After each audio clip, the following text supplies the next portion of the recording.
Hello and welcome back to the channel. इस edition में हम स्टडी करेंगे travel food services limited. Travel food services limited airport के QSR segment में involve है। ये एयरपोर्ट स्पेस ऑक्यूपाई करता है थ्रू कॉन्सेशनरी एग्रीमेंट्स एयरपोर्ट के साथ। इसका जो मार्केट शेयर है 30% मार्केट शेयर है इसका। इसका आईपीओ 2025 में आया था। और इसके जो नंबर्स हैं, रिटर्न ऑन कैपिटल मेट्रिक्स और ये सारी चीजें ऑन पेपर काफी स्ट्रांग है। बट हम ये स्टडी करेंगे। आई थिंक इसका एक क्वालिटेटिव एनालिसिस बहुत ही इंपॉर्टेंट हो जाता है before getting into the numbers, to try and understand कि इसका जो अभी जो मोट है वो कंटिन्यू करेगा कि नहीं, इसके रिस्क क्या है, थ्रेट्स क्या है। एयरपोर्ट स्पेस जो है कॉन्स्टेंटली एक इवॉल्विंग स्पेस है। इसमें जो कॉन्सेंट्रेशन है वो अनडिनाइबल है। अदानी और जीएमआर का कॉन्सेंट्रेशन काफी हाई है। और उसके वजह से क्या हो जाता है कि उनका एक तरीके से एडवांटेज हो जाता है, और वो जो रेवेन्यू शेयर टीएफएस से मांगते हैं वो एक हायर लेवल पे हो जाता है। अब टीएफएस की बात करें तो टीएफएस के भी काफी सारे स्ट्रेंथ्स हैं। तो स्ट्रेंथ्स की बात करें तो 30% एक तरीके से मार्केट शेयर इन्वॉल्व है। मलेशिया और हांगकांग में एक्सपैंड कर चुका है। और लाउंज एक्सेस और ये सारी चीजों के लिए एक एसएसपी इसका पार्टनर है। और एक तरीके से एपैक और मिडल ईस्ट को ये कैप्चर करना चाहता है। अ, इसका जो सर्विस ऑफरिंग है काफी यूनिक है इन टर्म्स ऑफ ये इसके इन हाउस ब्रांड्स भी हैं, फ्रेंचाइज्ड ब्रांड्स भी हैं, और एक तरीके से यूनिक लोकलाइज्ड और इंटरनेशनल ब्रांड्स इसके प्लेटफॉर्म पे हैं। इसका टेंडरिंग और रिटेंशन रेट हाई रहा है हिस्टोरिकली। बट क्या ये कंटिन्यू कर सकता है, that is the big question. Because अगर ये कंटिन्यू ना करे तो एक तरीके से काफी ज्यादा बीटिंग ये खा सकता है। अगर इसकी बात करें तो इसको हम कंपेयर देवयानी या जुबिलेंट से कर नहीं सकते हैं, क्योंकि पूरा जो एयरपोर्ट का स्पेस है वो काफी अलग है। काफी अलग तरीके से केटर करता है। कॉन्सेंट्रेटेड एक तरीके से ऑडियंस है, कैप्चर्ड ऑडियंस है। और एविएशन बूम तो हम जानते ही हैं कि कितना एक तरीके से ग्रोथ काफी हाई है। इंडिया का पर कैपिटा एविएशन ट्रैवल भी काफी कम है। और जो एयरलाइंस जो ऑर्डर हुए हैं उसमें से मेजॉरिटी चंक जो है वो भी इंडिया से ही ऑर्डर हुए हैं, इंडिगो और एयर इंडिया के थ्रू। तो इस एडिशन में हम क्या फोकस करेंगे कि हम फोकस करेंगे कि करंटली ऑन पेपर इसके रिटर्न मेट्रिक्स काफी सॉलिड है। बट पर्सनली अगर मेरे से पूछा जाए तो मैं इससे दूर रहना चाहूंगा। उसका रीजन ये है कि मुझे नहीं लगता कि इसके जो मोड्स हैं ये कंटिन्यू करने वाले हैं। और इसके जो नंबर्स हैं, इसके जो फ्रेंचाइजी के नंबर्स हैं, या जो इसके पर्सनल नंबर्स हैं, इसका जो मार्केट शेयर है, मुझे ऐसा लगता है कि जो इसके जो टेन्योर है, फ्यूचर कॉन्सेशनरी टेन्योर है, वो काफी कम बचे हुए हैं। इसके जो रेवेन्यू कॉन्सेंट्रेशन है कुछ एयरपोर्ट्स पे कॉन्सेंट्रेटेड है। और अगर वो एयरपोर्ट्स चाहें, अब्रॉड में कैसा होता है कि एक तरीके से ऑक्शन चलता है कि कौन अपना इकोनॉमिक्स लोएस्ट रख के उसको चलाने की कोशिश करेगा। तो क्योंकि ऐसा सिस्टम है अब्रॉड में, तो काफी कॉम्पिटिटिव एक स्पेस बन चुका है। बट अभी यहाँ पे जो है टेंडरिंग प्रोसेस है, प्लेयर्स थोड़े कम हैं। उसके वजह से हो क्या रहा है कि ये जो है अपना कॉन्सेशनरी एग्रीमेंट रिटेन कर पा रहे हैं। बट अगर मैं इनटू द फ्यूचर, मुझे अगर एनालाइज करना हो और मुझे ये कहना हो कि क्या ये 10 साल बाद इसका जो मोट है या इसका जो मार्केट शेयर है, 30% मार्केट शेयर, क्या ये कंटिन्यू करेगा? Now that becomes a huge question mark, right? तो थोड़ा कंपनी को समझते हैं, एंड देन विल सी कि इसके रिस्क क्या है, थ्रेट्स क्या है। हम आईसीआईसीआई डायरेक्ट का भी एक नोट स्टडी करेंगे जो इन्होंने आईपीओ के दौरान रिलीज किया था। उससे हम इसके रिस्क और थ्रेट्स थोड़े एनालाइज करेंगे, क्योंकि आई थिंक इनके अर्निंग्स प्रेजेंटेशन पे इन्होंने रिस्क ऑन थ्रेट्स और अनसर्टेनिटीज पे ज्यादा फोकस किया नहीं है। और मेरे को लगता है इसलिए नहीं किया है क्योंकि उनको भी पता है कि रिस्क एंड थ्रेट्स एक तरीके से इसका बिग पार्ट प्ले आउट होने वाला है, I think in the next 2 years.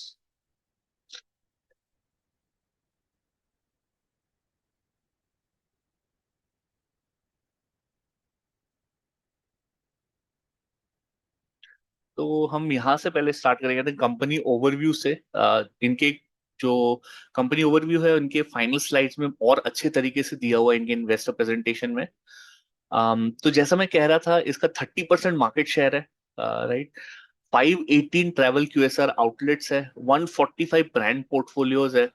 Brand portfolio की मैं अगर बात करूं, जैसे यहाँ पे अगर आप देख रहे हैं इडली.com या ढाबा या आपका third wave coffee, these are the, तो ये सारी चीजें मिक्स, इनका जो ब्रांड है ये एक मिक्स है इनके इन हाउस ब्रांड्स के साथ और एक फ्रेंचाइजी के साथ, राइट। रेवेन्यू शेयर जो है 55% यहाँ पे लिखा हुआ है। मल्टी मॉडल लाउंज नेटवर्क अगर देखें तो 45% लाउंज मार्केट शेयर है, लाउंजेस 39 है, कंट्रीज प्रेजेंस 3 है, राइट। और इनका रेवेन्यू शेयर का 41% रेवेन्यू शेयर जो है वो लाउंज से आता है, और 55% जो है वो ट्रैवल क्यूएसआर से आता है। और नंबर ऑफ लाउंज की ग्रोथ अगर हम देखें तो FY22 से डबल से भी ज्यादा ग्रोथ हुआ है। तो पहले FY22 में 17 लाउंजेस थे, जो अब की 39 लाउंजेस हैं। और क्यूएसआर आउटलेट्स की बात करें तो पहले 194 हुआ करते थे, और FY26 में 518 ट्रैवल क्यूएसआर आउटलेट्स है। इनकी अगर जर्नी समझे तो इन्होंने स्टार्ट किया था first travel QSR outlet Mumbai airport पे 2009 पे। फिर इन्होंने न्यू दिल्ली एयरपोर्ट एंटर किया था।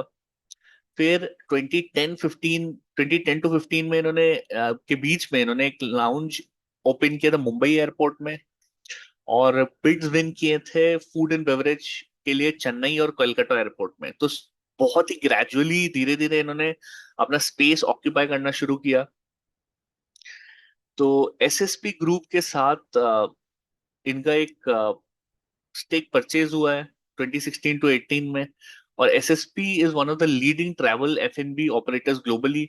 ये जो अपना लाउंज एक्सपेंशन कर रहा है कुछ कंट्रीज में और एपैक में भी करने की बात कर रहा है, तो वो एसएसपी के through, SSP will play a big part in the lounge expansion space. It won bids for F&B lounges and transit hotels at Bengaluru Airport in between 2019 to 21. It launched lounges in both Malaysia and Hong Kong in between 2021 to 25. Noida Airport is up and running, तो वहां पे F&B and lounges का bids इन्होंने जीता है। और हुआ कि Mopa airport and Hyderabad airport में दे हैव स्टार्टेड ऑपरेशंस। इन 2026 इन्होंने कोचिन और नवी मुंबई एयरपोर्ट्स भी ऐड किए हैं। इन्होंने फुटप्रिंट एक्सपैंड किया है दिल्ली के T1 T2 में, नवी मुंबई में, नोएडा एयरपोर्ट्स में। और अभी देखें तो ये 20 एयरपोर्ट में FY 2026 में एक तरीके से प्रेजेंट है। और 2009 में इन्होंने 1 से स्टार्ट किया था, और FY 22 में 8 एयरपोर्ट्स, FY 2023 में 13, करते करते अब इनका जो फुटप्रिंट है वो 20 एयरपोर्ट्स में प्रेजेंट है। तो ये है मैप उन एयरपोर्ट्स का जहां पे इनका प्रेजेंस है।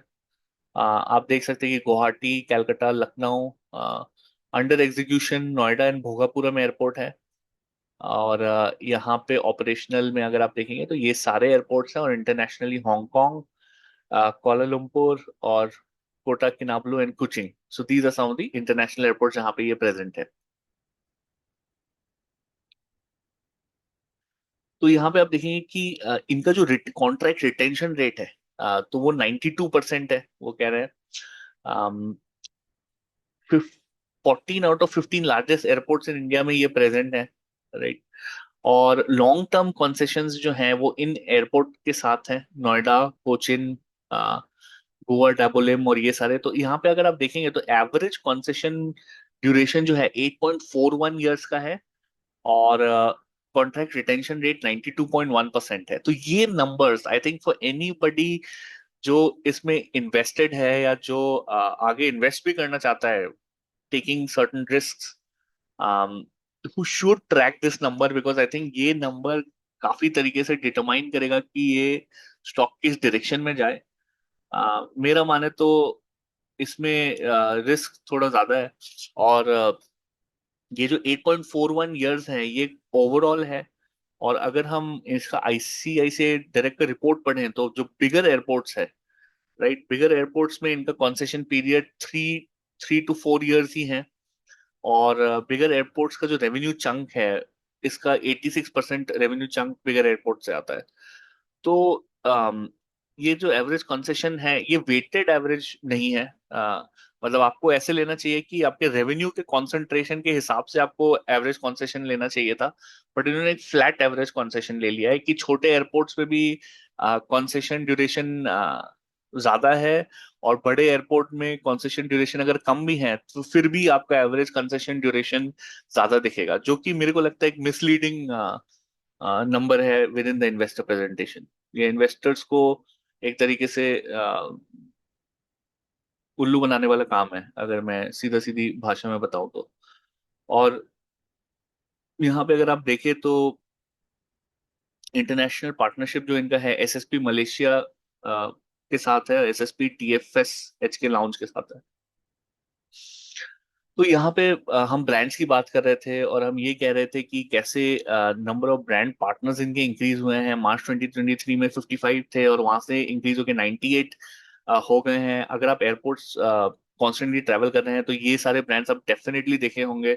Idli.com, मसाला किचन, करी किचन, दिल्ली स्ट्रीट, ये जो 47 ब्रांड्स हैं ये इनके इन हाउस ब्रांड्स हैं। हेलो मकाटो और ये सारी, तो उसमें से कुछ इन्होंने इनके लोगो देखे हैं। आई एम श्योर जो ऑडियंस है, आप एयरपोर्ट्स के थ्रू इन एंड आउट अगर करते हैं तो आपने डेफिनेटली ये देखे हैं, राइट।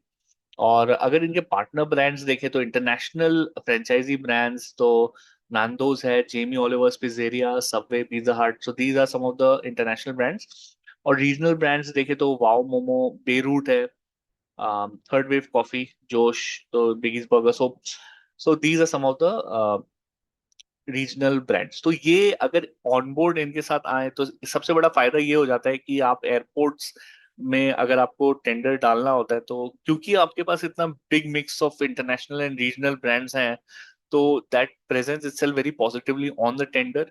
इनका जो रिटेंशन रेट है 92% है। और डेफिनेटली उसके पीछे रीजंस होंगे।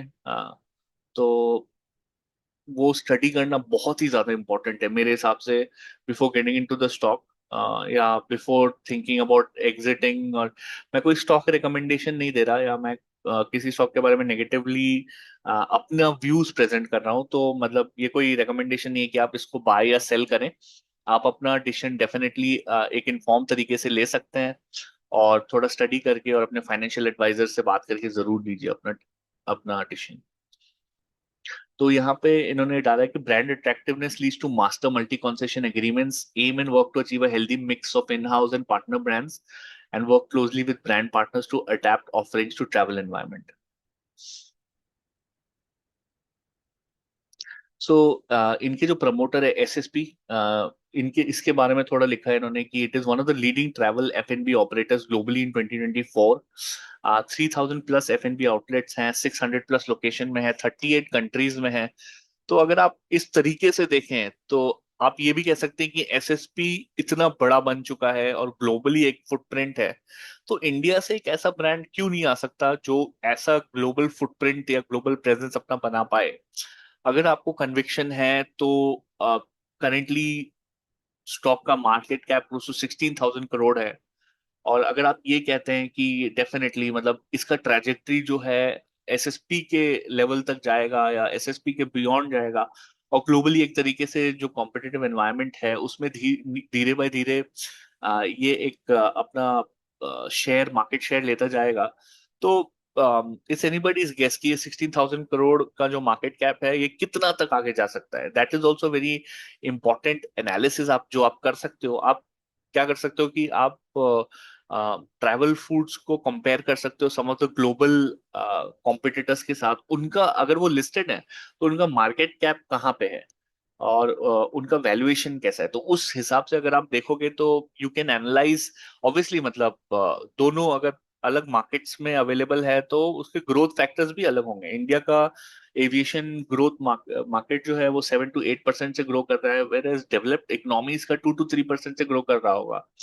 बट इससे आपको आइडिया मिल सकता है कि एक स्टॉक कहाँ तक जा सकता है। अगर ये 17,000 करोड़ पे है तो और ग्रोथ इसका काफी इम्पेकेबल रहा और एक तरीके से ग्लोबल प्रेजेंस ये बना सका, तो हो सकता है कि ये 2 लाख 3 लाख करोड़ का market cap in the next 5 years 10 years जा सकता है, राइट?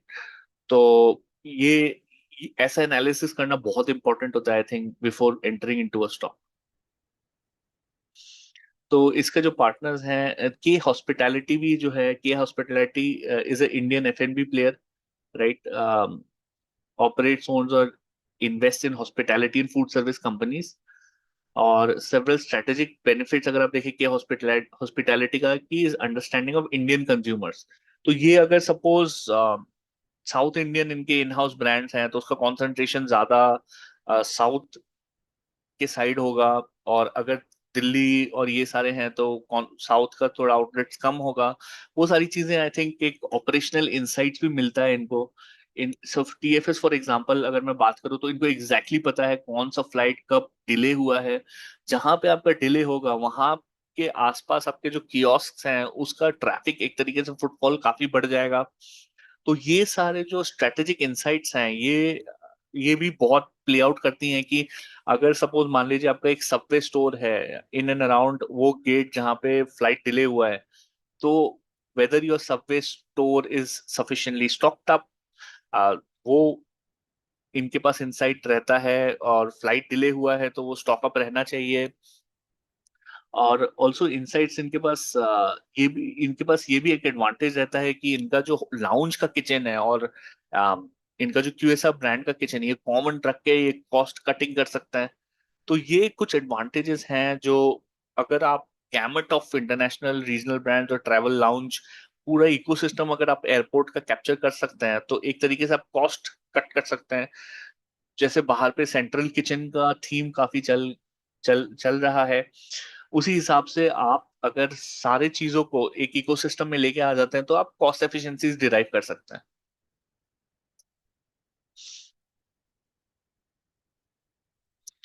तो यहाँ पे इन्होंने लेआउट किया अपना competitive strength.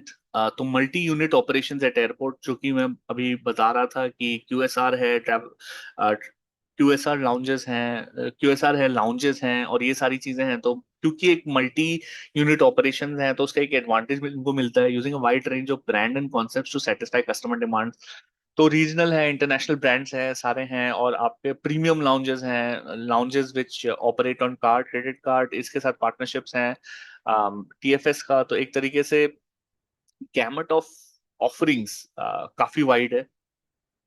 Proven track record of operational expertise 2009 से 2009 से कंपनी ऑपरेट कर रही है। तो एक तरीके से एक हिस्ट्री है कैसे उन्होंने स्टार्ट किया था, कैसे एक बहुत स्ट्रॉन्ग पार्टनर इनके साथ है।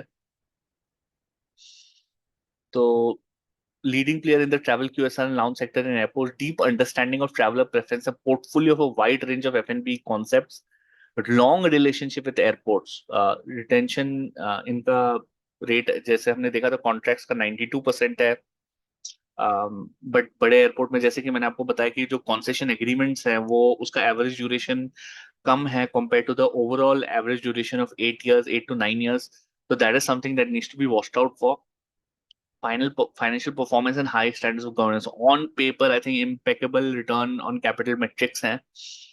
But whether the competitive nature of the business or the changing dynamics of the business, I must say, allows the return on capital metrics to be high is to be seen.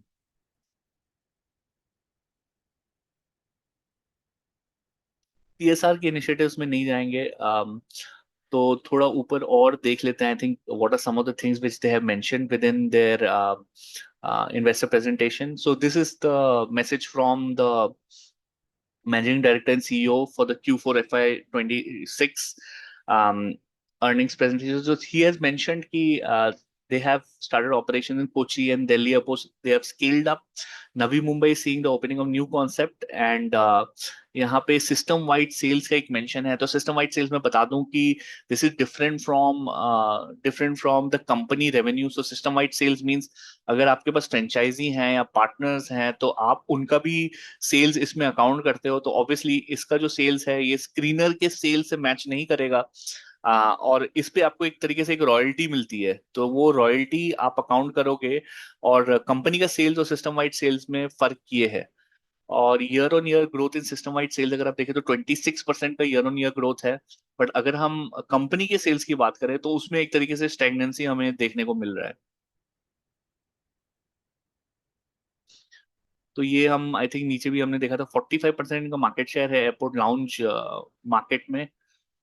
30% market share है travel QSR market में। 39 lounges हैं India Malaysia and Hong Kong across these 20 airports पे presence है इनका।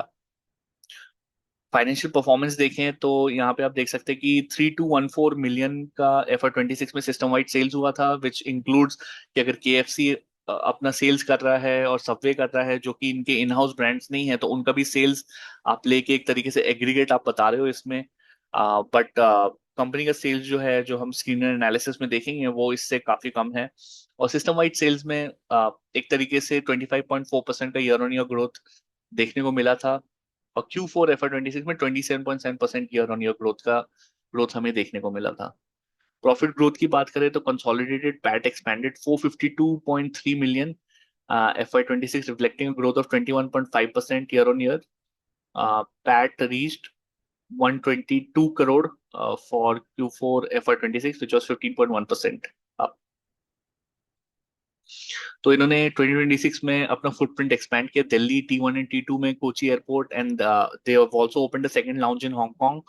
सो these are some of the changes that have happened.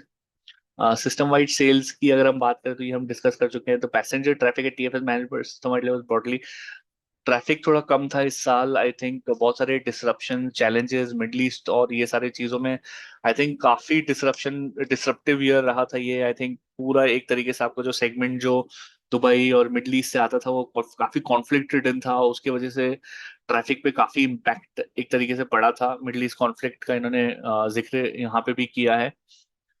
इनका sales growth and cost optimisation देखें तो ये इनका कंपनी के नंबर्स हैं तो Q4 FY 25 में 366 करोड़ का था और Q4 FY 26 में 460 करोड़ का है। तो 25.7% कंसोलिडेटेड सेल्स में ग्रोथ आया है।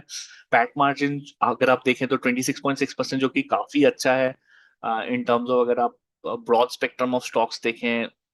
और बट Q4 FY 20 में वो मार्जिन और भी ज्यादा था। तो एक तरीके से मार्जिन डिटोरेशन Q4 के नंबर्स में देखने को मिले हैं।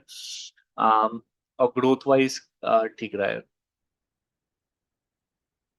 सिस्टम वाइड सेल्स देखे तो 25.4% का ग्रोथ आया है। 21.5% का कंसोलिडेटेड पैट में ग्रोथ आया है। पैट इन्होंने 452 करोड़ बनाया। जब कंपनी की IPO भी आई थी तब भी ये कैश पॉजिटिव था। अभी नेगेटिव वर्किंग कैपिटल पे चल रहा है और कैश अक्रूवल्स इन्होंने किए हैं। इनका जो 20,000 करोड़ का IPO था उसमें ऑफर फॉर सेल एक तरीके से था। तो एग्जिस्टिंग पार्टनर का एग्जिट के लिए वो IPO था। और company didn't really require cash to fund any of its expansionary plans.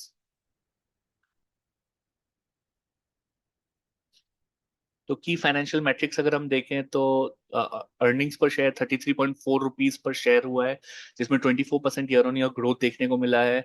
Date इनके बुक्स में है नहीं। और कंसोलिडेटेड कैश बैलेंस अगर हम बात करें तो 835 करोड़ का कैश पड़ा हुआ है इनका March 31 2026 में। तो ये काफी पॉजिटिव चीजें हैं। और मतलब अगर आप बट अगर आपके टॉप लाइन में एक तरीके से बहुत बड़ा हिट आ जाए तो that is something which the shareholders need to be very about. Because अगर some of the bigger airports do not renew the contracts then this stock might re-rate downwards significantly. Consolidated profit and loss statement अगर देखें तो revenue from operation 1647 crore का है। ये सारे numbers million में है। तो FY 26 देखें तो 1647 करोड़ है। और प्रॉफिट पैट मार्जिन 27.4%, 452 करोड़ का प्रॉफिट आफ्टर टैक्स, जिसमें 856 करोड़ का cash on hand as at the end of FY 26। तो यहाँ पे अगर आप देखें तो ये कॉन्स्टेंटली अपने मैनेजमेंट रिस्पॉन्स और ये सारे में बताते हैं कि कैसे अ, अगर कोई भी ट्रैवल डिसरप्शन होता है तो TFS का रिस्पॉन्स हमेशा प्रिपेयर्डनेस रहता है। तो rapid scale of essential F&B operation grab and go formats across terminals, मतलब ये रिप्लेनिश करते हैं अपने क्यूएसआर आउटलेट्स को, क्योंकि इनको एग्जैक्टली इंसाइट रहता है कि कौन सा फ्लाइट डिले हुआ है, कितने घंटे से डिले हुआ है, कितने घंटे से डिले होने वाला है। इनके पास इनसाइडर इंसाइट्स एक तरीके से रहती है, क्योंकि ये एयरपोर्ट इकोसिस्टम में इतने डीपली इंट्रेंच्ड है। मेन्यूज ये री इंजीनियर करते हैं to prioritise centrally supplied items and raw material stocking, monitor to avoid stock out situations. तो cross location operation, manpower mobilisation across the airport environment, 24/7 continuous service availability maintained during peak passenger disruption, ये सारी चीजें I think they are trying to show कि how they are entrenched into the airport environment and how much of an advantage they have. The impact created, customer experience maintained during peak disruption, reinforced trust with airport. तो ये कुछ चीजें हैं जो इन्होंने बताया। Current macro environment की अगर बात करें तो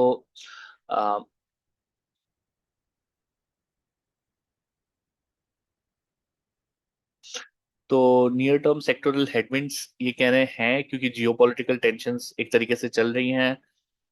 लॉन्ग टर्म स्ट्रक्चरल ग्रोथ लेकिन इनको इंडियन एविएशन में देखने को मिल रहा है, which can be a big boon for this company.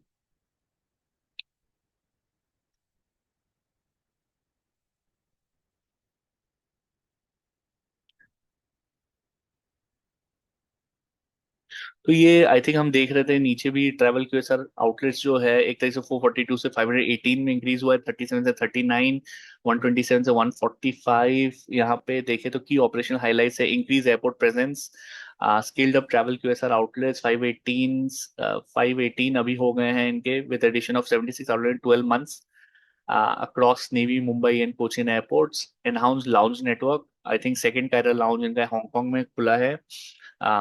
They are operating 39 lounges as on March 26. अब ब्रांड पोर्टफोलियो में भी एडिशंस हुए हैं, ग्लोबल ब्रांड्स इंक्लूड हुए हैं, Nando's, Wagamama and Gordon Ramsay के ब्रांड्स इंक्लूड हुए हैं। Direct bank to lounge access enable हुए हैं, partnered with multiple banks, card network companies for direct bank to lounge access. तो कॉमेंसमेंट रैंप अप ऑपरेशन अगर आप देखें यहाँ पे, तो कोचिन इंटरनेशनल एयरपोर्ट में, Cochin is one amongst the 10 largest airport in India. 11 million plus passengers pass through हुए थे कोचिन एयरपोर्ट में इन FY 26।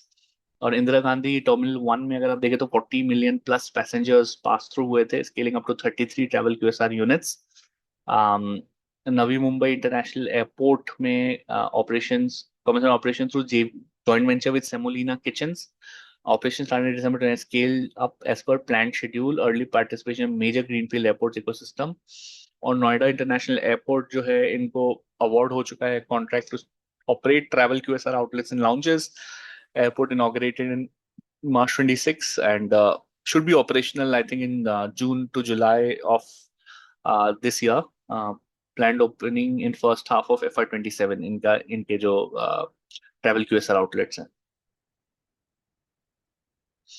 Gordon Ramsay street pizza इन्होंने मुंबई CSMI 2T2 में खोला था, Malabar express Cochin international airport में, मसाला किचन दिल्ली में एंड ट्रैवल क्लब लाउंज एक कोचिन इंटरनेशनल एयरपोर्ट में खोला था इन्होंने।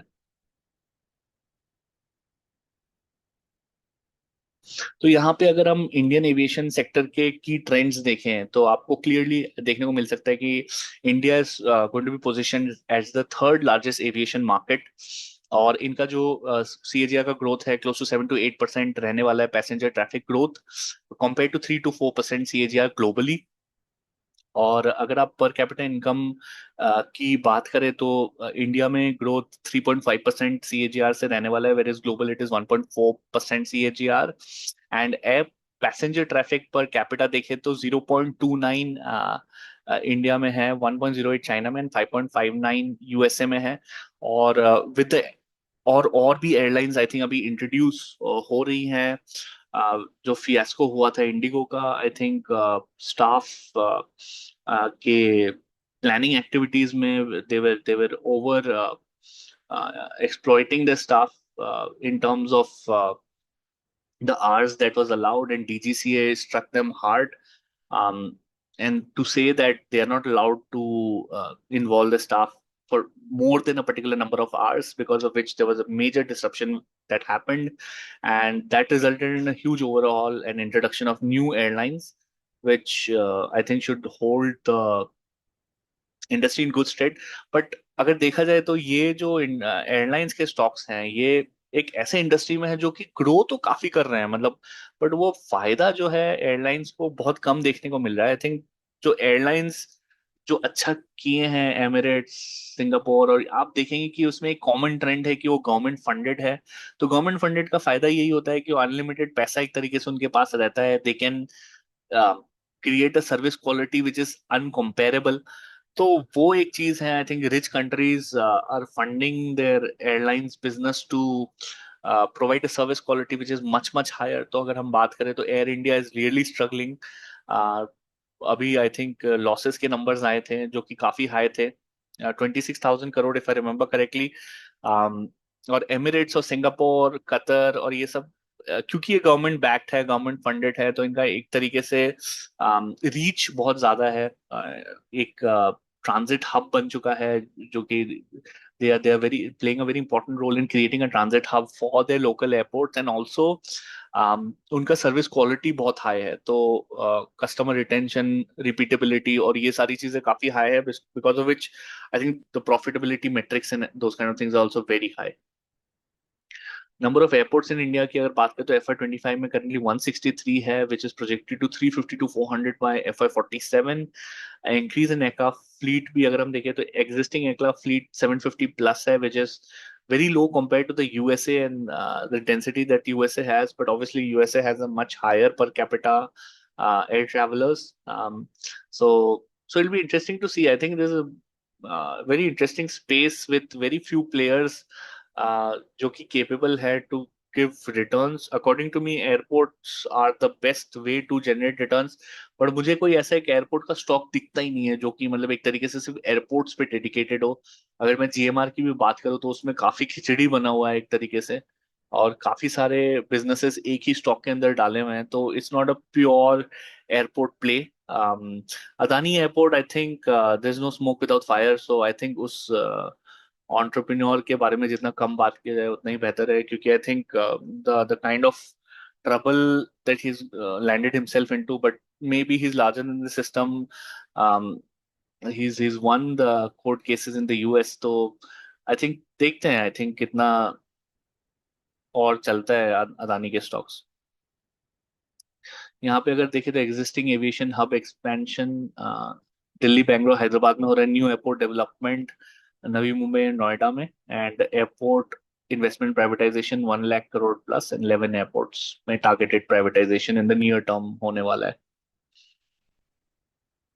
तो इंडियन एयरपोर्ट ट्रैवल QSR की अगर हम बात करें तो FY 26 में 41 बिलियन का एक तरीके से अभी करेंटली बिजनेस है एस्टिमेटेड, और जो कि FY 35 में 170 to 190 बिलियन की तरफ जाने वाला है। तो 17 to 19% CAGR का एक तरीके से ग्रोथ है between 30 to 35, and 18 to 20% again 26 to 30 के बीच ग्रोथ देखने को मिल सकता है।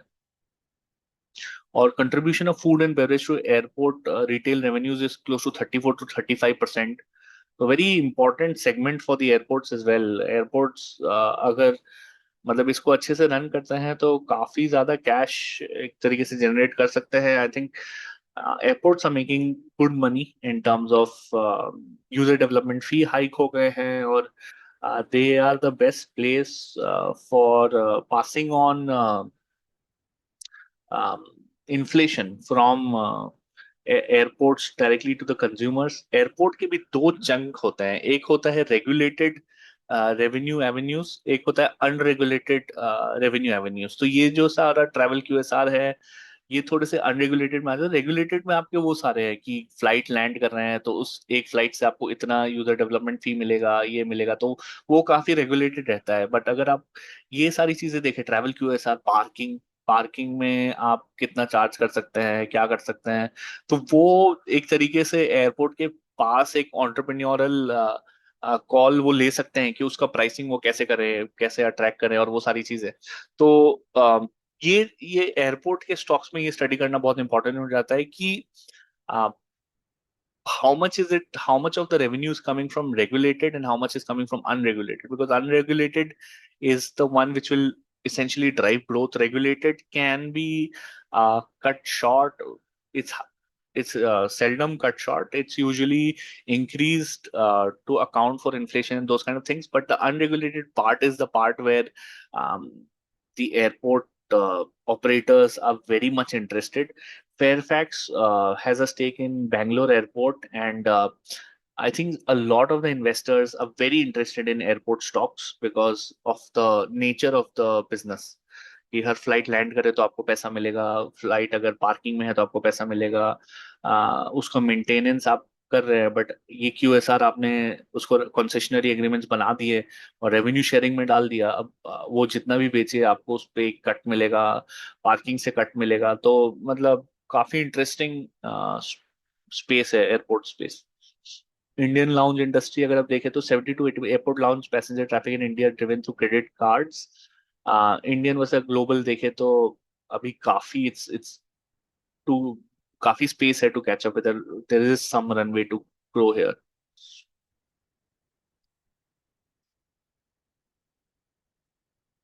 तो कैश रिजर्व्स भी अगर इसके देखें यहाँ पे थोड़ा एक बार कैश रिजर्व्स देख लेते हैं। तो कैश बैलेंस ये मैं बात कर रहा था, तो यहाँ पे 554 करोड़ का cash balance, positive cash balance था मार्च 24 में। इवन ड्यूरिंग द आईपीओ जो 2025 में हुआ था, तो आप देख सकते हैं कि कैसे एक तरीके से पॉजिटिव ही था कैश फ्लो। और अभी जो है एलिवेटेड लेवल पे 835 करोड़ का एक कैश फ्लो है। रिटर्न ऑन कैपिटल मैट्रिक्स अगर मैं देखूं तो कॉन्स्टेंटली 30% एंड अबव रहा है आरओई, और कॉन्स्टेंटली 45% एंड अबव आरओसी रहा है। तो very high return on capital रहे हैं। ये बिजनेस ऐसा है कि आपको भर भर के कैपिटल डालने की जरूरत नहीं है। एक तरीके से कैपिटल लाइट है, but there are some challenges जो मैं आपको I think during the talk बता चुका हूँ, which should be paid heed to before taking any position on this stock. तो थोड़ा सा एक बार ये भी देख लेते हैं, क्लीनर में देख लेते हैं कि क्या। और ये मैं आईसीआईसीआई डायरेक्ट के रिस्क एंड कंसर्न्स के बारे में बात कर रहा था, तो इन्होंने नोट लिखा था। तो यहाँ पे ये कह रहे हैं कि लाउंज बिजनेस जो है can get threaten if there is a change in the number of credit cards and debit cards offering free lounge access. DreamFolks के साथ हमने देखा था क्या हुआ है। ड्रीम फोक्स में एक तरीके से airport operators are directly opening their own lounges, so that is a big threat. So lounge services contributed 44.93, 44.69, 46.14% of the revenue operations, which is a very high chunk. If this is threatened, then the top line is kind of like जो भी हमने दिखाया था 1600-1700 करोड़ जो आ रहा है, उसमें से अगर ये मेजर चंक लाउंज सर्विसेज से आ रहा है, तो it's a big cause of concern. Because यहाँ पे अगर आप देखें, TFS also provides lounge service to walk-in customers. Lounge partners discontinue the complimentary lounge access programs to the customers, then there might be a footfall decrease in customer footfall. तो अभी ये trend है कि ये कार्ड ले लो, वो card ले लो, इस लाउंज में घुस जाओ, उसमें फ्री, मतलब उसको एक तरीके से लंगर ही जैसा बन गया है। But I think credit cards are slowly tweaking the requirement, slowly increasing the spending requirement. So उसकी वजह से क्या हो जा रहा है कि एक तरीके से फुटफॉल पे काफी इम्पैक्ट पड़ सकता है। लाउंज एंटर करने का क्राइटेरिया थोड़ा स्ट्रॉन्गर हो सकता है। तो उसमें से वो सब होने की वजह से आपको चैलेंजेस दिख सकते हैं। एयरपोर्ट्स जो हैं अपने खुद के लाउंजेस बना रहे हैं, तो लाउंज का जो स्पेस है उसमें भी एक तरीके से डिसएग्री, मतलब आपको दिख रहा है कि वो मार्केट पूरा एक तरीके से अलग अलग लाउंजेस में घुस रहा है, तो फुटफॉल कम हो सकते हैं। ये पहला चैलेंजेस था। Non renewal of concessional agreement, तो अगर आप देखें तो 8.21 ईयर का एवरेज टेन्योर है इनका कंसेशनल एग्रीमेंट का, जो कि मार्च 31 2025 पे था। राइट, तो और अगर हम बात करें कि टॉप 5 एयरपोर्ट, तो इसका जो ट्रैवल क्यूएसआर का top 5 airport contributed 86% to 88% to 90% revenue, right? 85% in FY25. Now, the average remaining term of the concession agreement, that is top 5 airports, as at FY25, is 3.47 years. तो ठीक है, मतलब आपका average concession agreement tenure जो है वो 8.21 years है, but on the big airports, on the big chunk where 85% of your travel QSR is coming from, that is just 3.47 years. And if it goes, if the agreement अगर agreement चलिए मान ले कि हो भी जाता है, बट अगर वो उसके जो इकोनॉमिक रेवेन्यू शेयरिंग क्राइटेरिया है, airport start demanding more, then the attractiveness of travel service food decreases, right? Because but then the margins will take a hit. तो काफी सारे डायरेक्शंस हैं जहां से ये हिट खा सकता है. Or shift in operational model of airport operators might impact the share of profits. So TFS Travel QSR and lounge business are primarily conducted through concession agreements with airport operators, but two of the companies airport is paid to the airport operator, namely Adani Airport Holdings and GMR Airports, adjusted their business model to acquire a majority stake at the entities that enjoy most of the concession at the airport that they respectively operate. तो इन्होंने वही खरीद लिया जो जिसको एक concession दे रहे थे. तो because of this Adani operated airport Mumbai, Guwahati, Lucknow, Trivandrum, Jaipur and Ahmedabad में अब ये मॉडल देखने को मिल रहा है. वेल जीएमआर ऑपरेट और comprise Delhi airport terminal and held by Delhi terminal 1. तो ये बिजनेस मॉडल एक तरीके से चेंज हो रहा है अब. तो ये क्वेश्चन मेरे दिमाग में आया कि एक बार इससे भी पूछा जाए कि चैट जीपीटी से भी पूछा जाए कि what are some of the things that ChatGPT thinks about, right? So airports can re-tender, right? कि they can let run a competitive auction, जहाँ जैसे कि globally चल रहा है, वो एक चीज है जो हो सकता है. um, Adani and GMR have growing bargaining power. It's a major risk. They can demand higher revenue share, higher minimum guarantees, more capex obligations, lower concession profitability, and Delhi and Mumbai matter disproportionately. So इतना बड़ा chunk एक particular airport से आना और उसका agreement पास नहीं होना. So on paper the numbers of travel food services may look amazing, but it comes with inherent risks, and those risks are not to be ignored, क्योंकि अभी 1600-1700 पे इसका शेयर प्राइस चल रहा है. और अगर ये रिस्क प्ले आउट होना शुरू किए तो एक काफी स्ट्रॉन्ग कैंडिडेट है फॉर डाउनवर्ड री रेटिंग. थोड़ा कंपनी के बारे में भी देख लेते हैं स्क्रीनर में. आई थिंक मार्केट कैप जो है 16,125 करोड़ का है. 1225, sorry not 1600 1700, 1225 was the closing price for travel food services as of 29th May, and 30th May is the day of recording. Stock P 36.6, ROC अगर आप देखें, आरओई देखें तो impressive numbers, cash on books impressive number. They're not paying out dividend because they're expanding, but also because I think they know of the inherent risk, and where they need to conserve cash to fight off competition. That can be one of the things as well.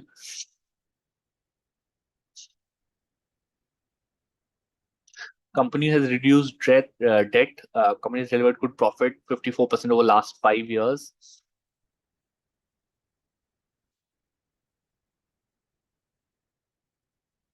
Profit and loss statement में अगर आप देखें तो dividend EPS 33.49, 1648. तो यहाँ पे I think screener में या 31% डिविडेंड पे आउट दिखा रहा है यहाँ पे, बट यहाँ पे डिविडेंड यील्ड 0 दिखा रहा है. तो there may be some glitch within the screener, तो उसको आप प्लीज चेक करिएगा. आई थिंक अगर यहाँ पे डिविडेंड पे आउट दिखा रहा है तो there is a chance that the company is paying out dividends, and please check it at your end. तो ये numbers, profit growth, return on equity, ये सारे नंबर्स काफी इम्प्रेसिव एक तरीके से हैं, but it is only to be watched कि ये यहाँ से कहाँ जाता है, right?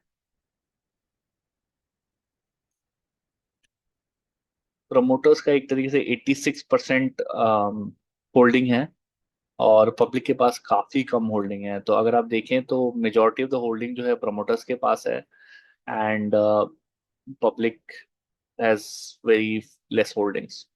So that's it from my side on this edition of Analyzing Travel Food Service. Please do let me know in the comment section what you think about this analysis. Anything that further that you might want to point, which I may have missed, because it's very difficult to cover everything up in a 30-minute or a 1 hour video. So you can feel free to mention in the comments what you think about it, anything further that you want to say, any further company that you want me to review. Please do subscribe to the channel. That would be really helpful, would allow me to grow. And also, please do like and share with somebody who may who's holding the stock, or is thinking of holding the stock. And please do your own research and analysis. And hope you have a lovely day ahead. Thank you.